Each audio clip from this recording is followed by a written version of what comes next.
Students, पिछले class में हम लोगों ने पढ़ा था कंपोनेंट्स ऑफ बजट, जिसमें कि हमने आपको बताया था कि कंपोनेंट्स ऑफ बजट जो होते हैं, बजट के जो कंपोनेंट होते हैं वो दो तरह के होते हैं, बजट एक्सपेंडिचर और बजट रिसीट मैंने बताया था और उसको काफ़ी डिटेल से मैंने आपको एक्सप्लेन भी कर दिया था। अगर आपने अभी तक वो वीडियो नहीं देखी है तो आप मेरे चैनल पर जाकर उस वीडियो को देख भी सकते हैं। इस वीडियो में मैं आपको बताने वाला हूँ टाइप्स ऑफ बजट के बारे में। ठीक है, तो टाइप्स ऑफ बजट, तीन तरह के बजट होते हैं। एक होता है बैलेंस बजट, दूसरा होता है सरप्लस बजट और तीसरा होता है डेफिसिट बजट। अब हम इन तीनों तरह के बजट को एक एक करके समझते हैं कि क्या होते हैं ये तीनों तरह के बजट। देखिए, बैलेंस बजट एक ऐसी सिचुएशन है जब गवर्नमेंट की जो एस्टिमेटेड रिसीट होती है उसकी एस्टिमेटेड एक्सपेंडिचर के बराबर होती है। तो बजट तो हमेशा एस्टिमेटेड होता है, ये मैंने आपको बताया था सबसे पहली क्लास में ही कि बजट एस्टिमेटेड होता है, जो कि फाइनल अकाउंट नहीं होता है। तो जब गवर्नमेंट की एस्टिमेटेड रिसीट्स उसके एस्टिमेटेड एक्सपेंडिचर के बराबर हो जाएगी तो इस सिचुएशन को हम बोलते हैं बैलेंस बजट। अब इसके मेरिट्स क्या क्या हैं बैलेंस बजट के? इसकी सबसे पहली मेरिट ये है कि इसमें कोई वेस्टफुल एक्सपेंडिचर नहीं होता, कोई फिजूल के खर्चे गवर्नमेंट के नहीं होते, क्योंकि गवर्नमेंट को उतना ही खर्च करना है जितना कि उसके पास पैसे हैं। ठीक है, अब इसे एक एग्जाम्पल से समझिए। मान लीजिए आपकी पॉकेट मनी 100 रुपीज़ के है और आपके खर्चे भी 100 रुपीज़ के ही होते हैं, तो क्या इसमें आप फिजूल खर्ची कर पाएंगे? क्या इसमें कुछ फिजूल खर्ची की गुंजाइश है? नहीं, क्योंकि आपका जितना इनकम है आपके खर्चे भी उतना ही है। तो उसी तरह से इस सिचुएशन में क्या होता है, गवर्नमेंट के जो खर्चे हैं वो उसके रिसीट्स के बराबर हैं, इसलिए यहाँ पे कोई वेस्टफुल एक्सपेंडिचर नहीं होता है। दूसरा इसका सबसे बड़ा मेरिट है कि इसमें इकोनॉमी में एक स्टेबिलिटी की सिचुएशन रहती है। ठीक है, स्टेबिलिटी कहें तो मतलब गवर्नमेंट को रिसीट पाने के लिए, गवर्नमेंट को मनी कलेक्ट करने के लिए ना ही कोई एसेट्स को सेल करना है ना ही बोरोविंग करना है, मतलब उसके ना तो फिर एसेट्स में कोई डिक्लाइन हो रहा है ना फिर उसको कोई लायबिलिटी में इंक्रीज हो रहा है। ठीक है, तो इकोनॉमी में एक परफेक्ट सैचुरेशन स्टेज बना रहता है। तो इस तरह से हम कह सकते हैं कि ये जो बजट है ये इकोनॉमी में बिल्कुल स्टेबिलिटी मेंटेन करती है। लेकिन इसके डिमेरिट की अगर हम बात करें तो बैलेंस बजट का सबसे पहला जो डिमेरिट हो जाता है वो ये है कि जब इकोनॉमी के अंदर में एक ह्यूज अनएम्प्लॉयमेंट रहता है तो उस सिचुएशन में बैलेंस बजट एम्प्लॉयमेंट क्रिएट करने में फेल हो जाता है। एम्प्लॉयमेंट ऑफ कोर्स क्रिएट होता है बैलेंस बजट से, लेकिन उस लेवल का नहीं। मान लीजिए बहुत ज़्यादा अनएम्प्लॉयमेंट है तो उतना एम्प्लॉयमेंट जनरेट करने में ये बैलेंस बजट जो है वो फेल कर जाती है। ठीक है, अब इसे हम एक एग्जाम्पल के थ्रू समझते हैं। मान लीजिए गवर्नमेंट ने 100 रुपये का रिसीट कलेक्ट करा टैक्स के थ्रू, तो यही रिसीट वो एक्सपेंडिचर भी करेगी, क्योंकि इस बैलेंस बजट में क्या होता है, receipt is equal to expenditure. तो जितना उसको रिसीट मिला उतना ही वो एक्सपेंडिचर भी करेगी 100 रुपीज़ की, और जो वो एक्सपेंडिचर करेगी गवर्नमेंट वही एग्रीगेट डिमांड क्रिएट करेगी इकोनॉमी के अंदर में। जितना एक्सपेंडिचर गवर्नमेंट करेगी एग्रीगेट डिमांड भी उतना ही इंक्रीज होगा।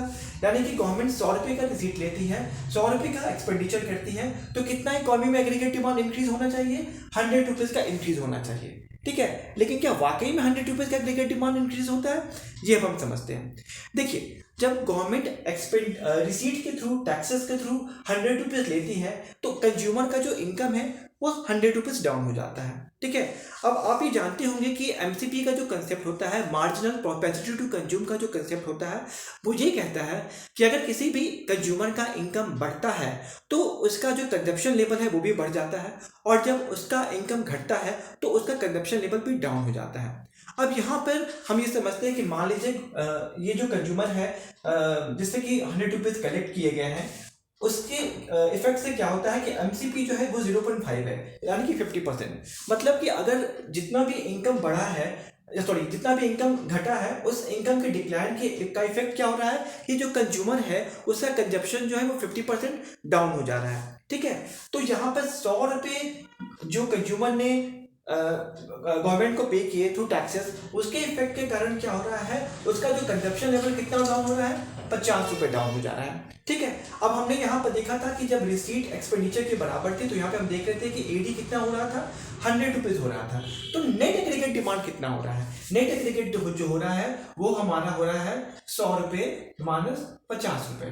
ठीक है, तो हम देख रहे हैं कि नेट एग्रीगेट डिमांड जो इकोनॉमी में क्रिएट हो रहा है वो 50 रुपये के बराबर ही क्रिएट हो रहा है। यानी कि गवर्नमेंट जितना रिसीट के थ्रू कलेक्ट कर रही है उतने के बराबर एग्रीगेट डिमांड इंक्रीज नहीं हो पा रहा है। तो जाहिर सा बात है कि एम्प्लॉयमेंट लेवल भी उस लेवल का इंक्रीज नहीं करेगा। इंक्रीज कर रहा है 50 रुपये के बराबर, ना कि 100 रुपये के बराबर। ठीक है, तो इसका सबसे बड़ा डिमेरिट क्या है कि बैलेंस बजट जो है एम्प्लॉयमेंट को बहुत ज़्यादा हद तक क्रिएट नहीं कर पाती है। ठीक है, अब हम बात करते हैं सरप्लस बजट की। देखिए, सरप्लस बजट एक ऐसी सिचुएशन है जब गवर्नमेंट का जो एस्टिमेटेड रिसीट्स होता है वो उसके एस्टिमेटेड एक्सपेंडिचर से एस्टिमेटेड एक्सपेंडिचर से ज़्यादा होता है। ठीक है, यानी कि गवर्नमेंट को कलेक्शंस ज़्यादा आ रहे हैं, गवर्नमेंट के पास को एक्सपेंडिचर कम करना है, उनको खर्चे कम करने हैं। ठीक है, तो इसमें क्या फायदा हो जा रहा है कि ये जो सिचुएशन है ये इन्फ्लेशन कंट्रोल करने में बहुत मददगार साबित होती है। कैसे? देखिए, गवर्नमेंट को रिसीट्स ज़्यादा आ रहा है, यानी कि गवर्नमेंट क्या कर रही है, लोगों के पॉकेट से वो पैसे ले रही है, यानी कि उनके परचेजिंग पावर को डाउन कर रही है। और इन्फ्लेशन का मेन कारण क्या होता है कि परचेजिंग पावर का हाई हो जाना। परचेजिंग पावर हाई होती है, डिमांड ज़्यादा होता है, सप्लाई मैच नहीं करता है, तो इन्फ्लेशन की सिचुएशन हो जाती है। लेकिन जब इस तरह के बजट की बात होती है तो यहाँ पे रिसीट्स जो होता है वो एक्सपेंडिचर से ज़्यादा होता है, तो गवर्नमेंट क्या कर रही है, जो एक्स्ट्रा परचेजिंग पावर है ना लोगों के पास, वो उनके हाथ से वो ले रही है। ठीक है, तो इस तरह से क्या हो रहा है, जो एग्रीगेट डिमांड है इकोनॉमी में वो डिक्लाइन कर रहा है। As a result of which क्या इफेक्ट पड़ रहा है, इन्फ्लेशन कंट्रोल हो रहा है। तो इसका सबसे पहला मेरिट क्या होगा कि ये इन्फ्लेशन कंट्रोल कर पाती है। पर इसका डिमेरिट क्या है कि डिफ्लेशन के टाइम पे सही नहीं है।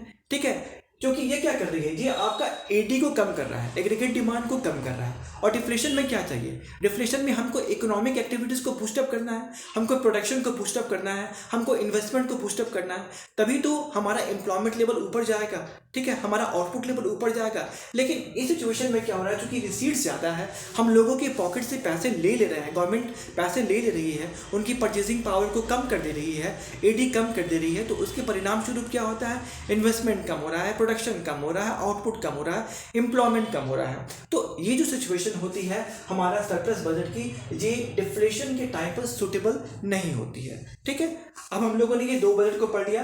अब तीसरा हम आते हैं जिसको बोलते हैं हम डेफिसिट बजट। देखिए, डेफिसिट बजट एक ऐसी सिचुएशन है जहां पे जो गवर्नमेंट की जो एस्टिमेटेड रिसीट है वो कम होती है उसके एस्टिमेटेड एक्सपेंडिचर से।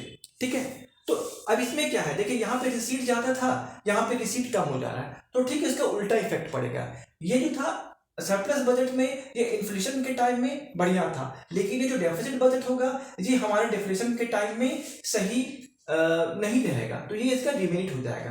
ठीक है, क्योंकि यहाँ पे हम क्या कर रहे हैं, हमारे पास रिसीट ही कम है, हमारे पास रिसीट कम है, यानी कि लोगों के पास परचेजिंग पावर जो है बहुत ज़्यादा है। लोगों के पास परचेजिंग पावर ज़्यादा है तो वो ज़्यादा डिमांड करेंगे। अब सप्लाई मैच नहीं कर रही है, सप्लाई मैच नहीं करेगी तो इन्फ्लेशन होगा वहाँ पर। ठीक है, तो ये जो इसका जो मेरिट हो जाएगा वो इसका जाकर डिमेरिट बन जाएगा। ठीक है, अब इसका जो डिमेरिट था कि वो डिफ्लेशन के टाइम में सही नहीं था, ये इसका मेरिट बन जाएगा। ये क्या हो जाएगा कि डिफ्लेशन के टाइम में सही हो जाएगा। ठीक है, क्योंकि यहाँ पे क्या है, एस्टिमेटेड रिसीट्स है वो आपका कम पड़ रहा है, यानी कि गवर्नमेंट क्या कर रही है, एक्सपेंडिचर ज़्यादा कर रही है। एक्सपेंडिचर ज़्यादा कर रही है, इससे क्या होगा, इकोनॉमिक एक्टिविटीज़ बूस्टअप होंगे, प्रोडक्शन बूस्टअप होगा, इन्वेस्टमेंट बूस्टअप होगा। ठीक है, इसकी वजह से क्या होगा, इकोनॉमी में एक हमको अपसर्ट्स देखने के लिए मिलेगा। ठीक है, तो उससे आउटपुट, एम्प्लॉयमेंट लेवल सब क्रिएट होगा और ये डिफ्लेशन को कंट्रोल करने में वो हेल्पफुल हो जाएगा। ठीक है, तो ये हम देखते हैं कि ये इसका सबसे बड़ा मेरिट हो गया। ठीक, अब जो डेफिसिट रिसीट्स होते हैं इनको हम फर्दर 3 पार्ट में क्लासिफाई करेंगे, जो कि होते हैं रेवेन्यू डेफिसिट, फिस्कल डेफिसिट और प्राइमरी डेफिसिट। ठीक है, पर इस वीडियो में हम यहीं तक एंड करते हैं। नेक्स्ट वीडियो में मैं आपके साथ मिलूंगा इन तीनों डेफिसिट बजट के सब टाइप्स के साथ। ठीक है, और एक एक करके उसको डिस्कस करेंगे। तो अगर आपको मेरा वीडियो अच्छा लगा हो तो मेरी वीडियो को लाइक कीजिएगा, और अगर पॉसिबल हो तो मेरे चैनल को सब्सक्राइब भी कीजिएगा। मैं आपको 11th और 12th के आपको डिटेल एक्सप्लेनेशन के साथ हर बार प्रेजेंट करूंगा आपको। ठीक है, और इसके साथ साथ कुछ एक्स्ट्रा भी, जैसे कि कुछ करंट अफेयर्स वगैरह भी जो होंगे वो भी मैं लेकर आऊँगा। Thank you students, thank you very much. मिलते हैं अगले वीडियो में।